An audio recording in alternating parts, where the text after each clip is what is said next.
টাকা করে দাও কোনটা ভিড় দিয়ে দাও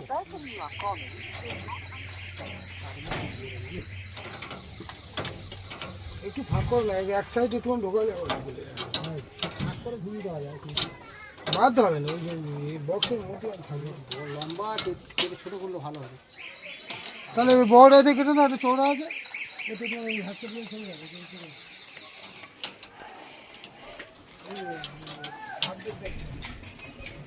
ওই যেটা লাগালি ওইটা দেবো হ্যাঁ এই দুটো একসঙ্গে এই দুটো জয়েন্টও করা ভেঙে দিকে দেখবে একসঙ্গে কেউ খারাপ হয়